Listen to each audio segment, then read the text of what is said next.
Partia Socialiste që se dhe qynë majoranca, sepse aty është një parti, nuk është se ka majorancë në kuptimin e një boshti politika, është një parti, flas nga ana konvencionale, Po, për mosh një organizat me drejtëhije të rënda, me kriminalitetin edhe me kapin e shtetit, megjithatë formalisht do ta trajtojmë si parti, patjetër. Ëm ka, do të thënë, ka atë agjendën e vet dhe as do të di fare pse ç'a ndodh vërdall. Nuk do të di fare me, do të thënë, Shqipëria është trajtuar gjatë gjithë kohës në gjendje të jashtëzakonshme me vendimarrje arbitrare, vendimarrje totalisht të shpejta, të befta, të fsheta, të bëra diku gjetk, jo nëpër institucionet shqiptare, dhe nuk e shoh se ka një ndryshim të madh nga vendimarrja ta zonë për shembull për tërmetin, po ta di unë, vendimarrja për Covidin, gjithçka, do të thënë, gjithë tendenca është që për çdo lloj vendimarrje ne të kemi diskrecion absolut dhe mbi gjitha liri totale nga çdo lloj shtrëngese institucionale apo të kontrollit të institucioneve demokratike. Kjo është për mua ajo që bën Partia Socialiste.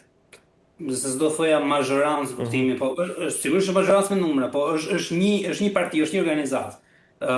Pjesa tjetër pastaj nga opozita, me thënë drejtën, ja ka lehtësuar kaq shumë punën, sepse kur ti e shikon që tjetri ka vënë një agjendë dhe do të eci me atë gjën e vet, duhet patjetër të ndërtosh një retorik, një narrativ kundërshtuese, një narrativ ballafaquese, përplasëse, që ka lidhje me pikrisht me mos injorimin e opinionit publik në Shqipëri, e aktorëve të shoqërisë civile, qoftë dhe forcave të reja që kanë filluar të glojnë dhe të lëvizin.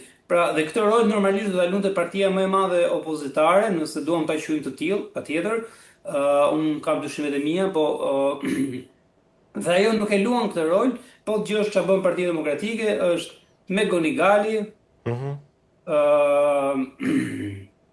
ku ta di unë, udhëtimi i këtij e atij, por nuk ka në mënyrë absolut, nuk ka kokrën e lidhjes me atë që po ndodh sot në Shqipëri, por është duke bërë në mënyrë të instrumentalizuar, do thoya gati banale, tër agjendën politike që ka lideri i saj në raport me non grata. Do të thënë është fokusuar 100% aty dhe pastaj kjo loja me zgjedhje, e cila trajtohet kështu si film policesk, ku se ne kemi parë këtë pamje, se kemi parë ato pamjet, ndërkohë që detyra një subjekti politik është që mbi ato që ndodhin të fillojë të ndërtojë aksion që ato të mos ndodhin më dhe mos bëhet duket sikur këta bëjnë zyrën e një shërbimi që merret me monitorim në zgjedhjeve. Një parti politike sigurisht kanë të gjithë drejtën të denoncojë, ka gjithë drejtën të thotë që kjo gjë është e padrejtë dhe është në shkelje. Por ndërkohë jeta politike vazhdon, ti duhet gjesh mënyra se si ta dobësosh tjetrin, sepse tjetri vjet për arsye sepse të shef të dobët. Në momentin që ti je i fortë, ti nuk guxon të bëj atë gjën. Dhe këta kanë krijuar fatalitetin në opinion publik që thotë ne s'kemi ç'a bëjmë, ky vjedh tërkohën, ne jemi viktima, madje për shkak të frustrimi ka filluar tash i sulë dhe opinioni publik se thotë mirë ky që na shkel, po as ju s'na mbështesni. Sikur opinioni publik është një, po ta diu, një mahall që duhet me lidhje gjaku ti shërbej Partisë Demokratike se e ka kushëri ose po ta di unë, apo e ka komshi apo nuk e di. Në këtë sens, arsyeja kryesore sepse ky lloj arbitrariteti vihet të re dhe është në lëvizje, është në veprim, është sepse nuk ka as edhe një lloj oponence, as një lloj rezistence reale në lidhje me këtë gjë. Për mua integrimi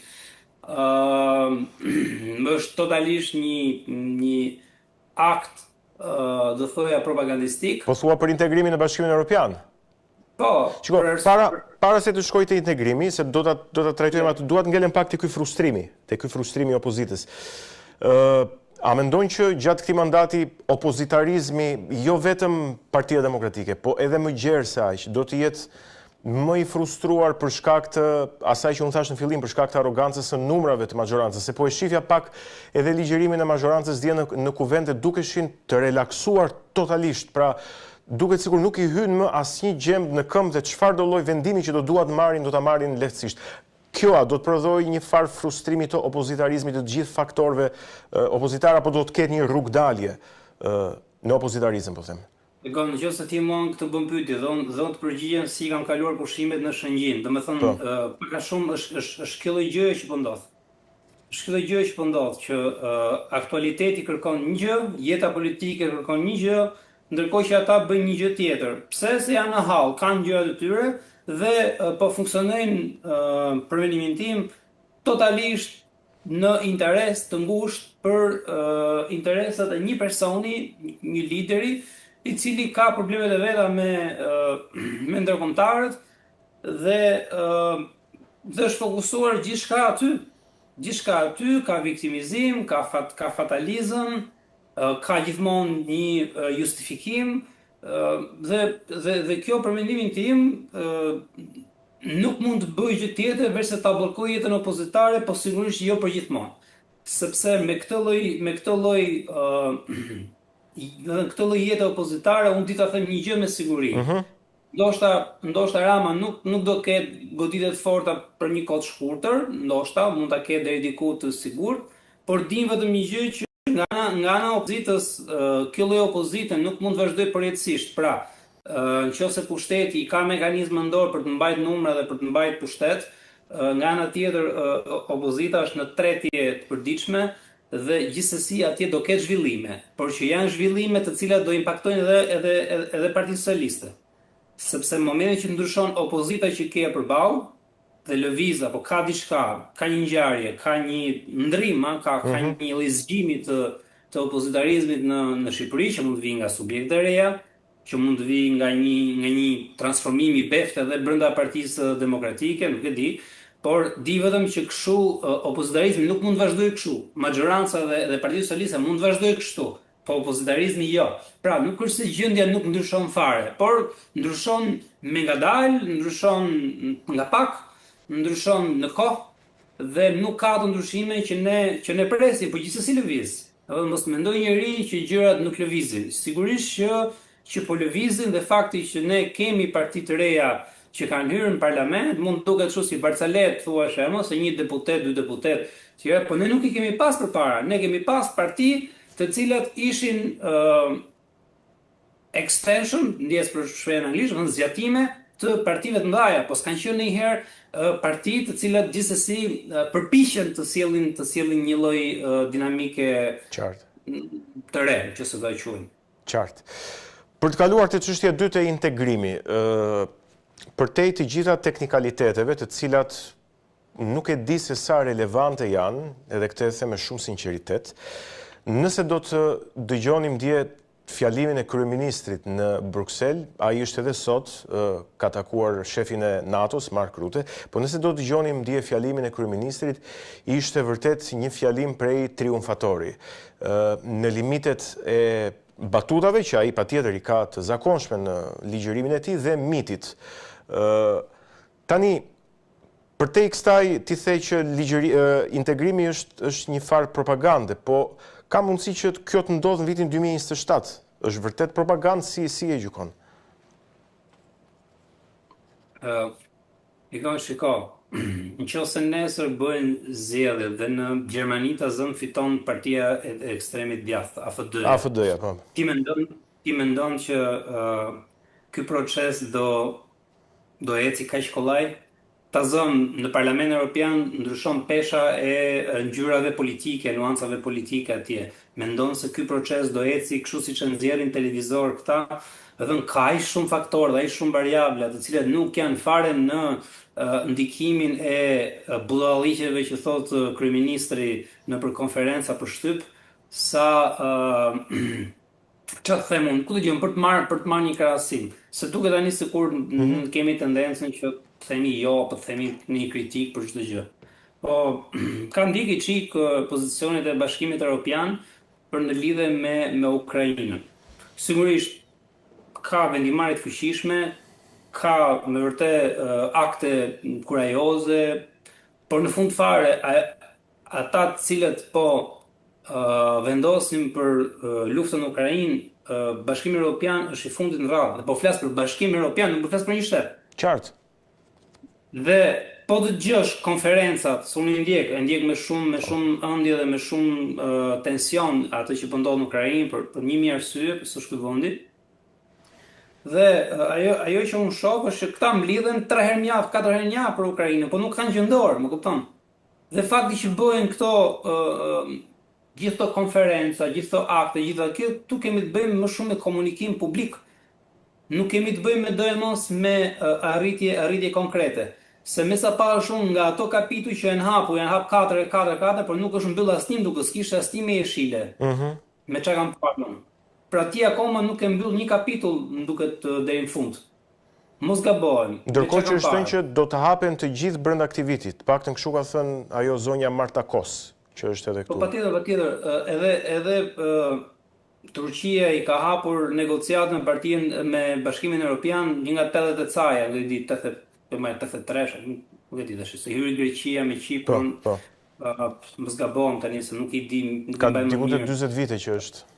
Një gjë e lehtë, po 40 vitesh. Pra, nuk është kaq e kollajt kjo gjë, sepse nuk varet nga një funksionare, nuk varet nga një konferencë për shtyp dhe nuk varet nga një konjunkturë, po janë vendimmarrje të mëdha të cilat për mendimin tim do duan një konsensus shumë gjerë, do duan që të mos ndryshojë kjo konjunkturë politike që është për momentin, do duhet që Parlamenti Evropian ta mbështesi në kuptimin e vullnetit politik të atyre profesorëve që nxjerrin shtetet në vendet e përkatëse. Është shumë e ngatruar. Sigurisht kryeministi e luan, pse luan atë? Sepse ti në momentin që ai luan atë kartë thot, të lutem thot mos më flit më për këtë gjë, se ne tash jemi në Prag. Kupton, tash çfarë debati hap ti? Ne jemi duke vënë Bashkimin Evropian, shikoni me çfarë merreni ju. Ku jam unë jam maj tani, ju merreni me thërrime. Saktësisht kjo ishte ajo për cilën doja të të pyetja, po ti i paraprive. Kujt i shërben?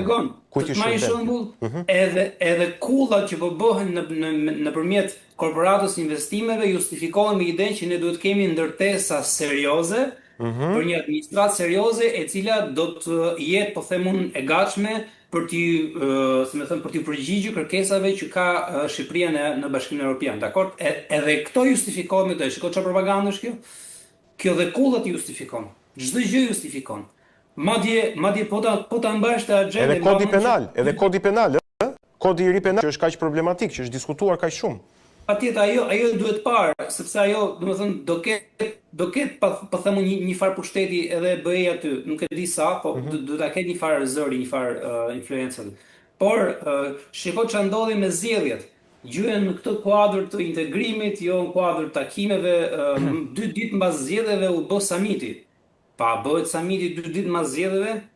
A thua se zgjedhjet ishin, ku ta diun, data e dëshmorëve, dita e dëshmorëve. Po prit disa kohë, sepse zgjedhjet është keni parë në një vend në planet që ditën e zgjedhjeve i ditë para të bëj 2 ditë para të bëj Giro d'Italia dhe 2 ditë mbrapa të bëj summit. Pra në momentin që ai të fut këtë kornizë, praktikisht mbyll çdo lloj kanali diskutimi, mbyll çdo lloj kritike, mbyll çdo lloj mundësie për narrativ, si më thon, për kundërshti, dhe çdo gjë ecën me atë shkundjen e propagandës që ne jemi tashimi në portat, në prag të Bashkimit Evropian, dhe nuk ka më asnjë lloj vlere që ne të merremi me çështje dytësore. Pra kjo është çështja e çështjeve. Dhe me këtë ikin dhe 4 vjet tjerë. Mirupafshim. Qartë. Dua të hidhem tani tek Tirana, tek kryeqyteti, i cili ka sigurisht shumë probleme, patjetër, por do të mblidhet Këshilli Bashkiak dhe do të shkarkojë kreun e Bashkisë Veliaj. Tani nuk të kam patur, të paktën gjatë kësaj kohe, që do të pyesja se si e sheh këtë çështjen Veliaj përtej diskutimeve të zakonshme mes komentatorëve, pra dikush e mbron, dikush e shet. Dua ta kuptoj pak më gjerë këtë në këndvështrimin tënd. Po, unë besoj që e para punës kryetari i tanishëm nuk do jetë përgjithmonë. Sigurisht që ajo do jetë deri në zgjedhje, deri kur të vinë zgjedhjet lokale. Pra nuk është se do mbaj përgjithmonë, do vinë zgjedhjet lokale prap. Këto janë zgjedhje të pjetshme, janë zgjedhje, po them unë, kushte të jashtëzakonshme dhe mendoj thjesht për një lloj formaliteti, Bashkia e Tiranës nuk mund të rri pa një kryetar atje, që kushdo që do jetë atje nuk do jetë mendoj unë në kushtet e shkëlqimit politik, pa u fund fare do jetë dikush që është në perëndim, mendoj unë. Me thënë në këtë rast, për zonën Marsilliu, nuk besoj se ky është një shans për ta ngritur në përgjithësi dhe për të dhënë më shumë besim, po më duket se është një lloj akti për ta fikur pak edhe për ta mënjenuar, për ta lënë atje në cep. Unë kështu e shoh. Çështja e datës edhe këtyre, sigurisht fillon shtatori, tetori, u mbyllën zgjedhjet, pra gjithë problemi është që mos interaktonin zgjedhjet, mos impaktonin zgjedhjet, u mbyll një palë, hapet një palë tjetër. Sigurisht do bëhen gjithçka në korrekord gjithmonë, që ti mos kesh mundësi as flasësh, lërë pastaj të ngresh një platformë të bësh të dhe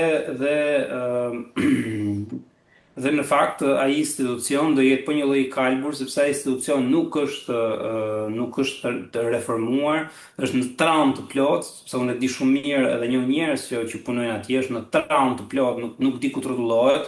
Dhe praktikisht ashtu do jetë sepse është një institucion i shkatërruar në kuptimin institucional, moral, të legjitimimit të ligjit dhe do jetë prap si më thonë, një institucion që do jetë një makineri elektorale e Partisë Socialiste, e liderit kryesor